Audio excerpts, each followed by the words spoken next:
नमस्कार मित्रांनो. स्वागत आहे तुमचं आजच्या 16 फेब्रुवारी 2026च्या चालू घडामोडी प्रश्नमंजुषेत. पोलीस भरती, एमपीएससी आणि इतर सर्व स्पर्धा परीक्षांसाठी अतिशय महत्त्वाचे प्रश्न. चला सुरुवात करूया. प्रश्न क्रमांक 1. 79व्या संतोष ट्रॉफी 2026चे विजेतेपद कोणत्या संघाने जिंकले? योग्य उत्तर आहे सर्व्हिसेस. सर्व्हिसेस संघाने केरळला पराभूत करून ही प्रतिष्ठेची ट्रॉफी जिंकली. प्रश्न क्रमांक 2. भारत 2026 मध्ये कितव्यांदा ब्रिक्सचे अध्यक्षपद स्वीकारत आहे? योग्य उत्तर चौथ्यांदा. भारत यापूर्वी 2012, 2016 आणि 2021 मध्ये अध्यक्ष राहिला आहे. प्रश्न क्रमांक 3. 2026चा चांग क्रँडल मानवतावादी पुरस्कार कोणाला मिळाला? योग्य उत्तर डॉक्टर हरिप्रिया अरविंद आणि डॉक्टर आर व्यंकटेश दोघांनाही. नेत्रचिकित्सा क्षेत्रातील त्यांच्या मोठ्या योगदानाबद्दल हा सन्मान देण्यात आला. प्रश्न क्रमांक 4. आर्क्टिक सुरक्षा मजबूत करण्यासाठी नाटोने कोणता उपक्रम सुरू केला? योग्य उत्तर Arctic Sentry.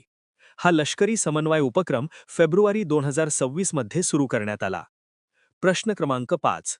4 stars of destiny हे आत्मचरित्र कोणाचे आहे? योग्य उत्तर जनरल एम नरवणे. भारतीय लष्कराचे माजी प्रमुख यांचे हे आत्मचरित्र सध्या चर्चेत आहे. प्रश्न क्रमांक 6. भारताचे पहिले काच संग्रहालय कुठे उभारले जात आहे? योग्य उत्तर फिरोजाबाद, उत्तर प्रदेश. फिरोजाबादला काचेचे शहर म्हणून ओळखले जाते. प्रश्न क्रमांक 7. अदानी पॉवरने अणुऊर्जा क्षेत्रात प्रवेश करण्यासाठी कोणती उपकंपनी स्थापन केली? योग्य उत्तर अदानी ॲटॉमिक एनर्जी लिमिटेड. प्रश्न क्रमांक 8. स्टारलिंक सोबत इंटरनेट सुविधेसाठी कोणत्या राज्याने करार केला? योग्य उत्तर गुजरात. दुर्गम भागांमध्ये इंटरनेट पोहोचवणे हा मुख्य उद्देश आहे. प्रश्न क्रमांक 9. आत्मनिर्भरता अभियान कोणत्या राज्यात सुरू करण्यात आले? योग्य उत्तर मध्य प्रदेश. डाळ उत्पादनात स्वयंपूर्ण होणे हे या अभियानाचे उद्दिष्ट आहे. प्रश्न क्रमांक 10. तेलंगणाने AI विकासासाठी कोणती स्वायत्त संस्था सुरू केली? योग्य उत्तर एकम. प्रश्न क्रमांक 11. भारतीय हवाई दलाने कोणत्या देशासोबत इन सिटू हवाई सराव केला? योग्य उत्तर थायलंड.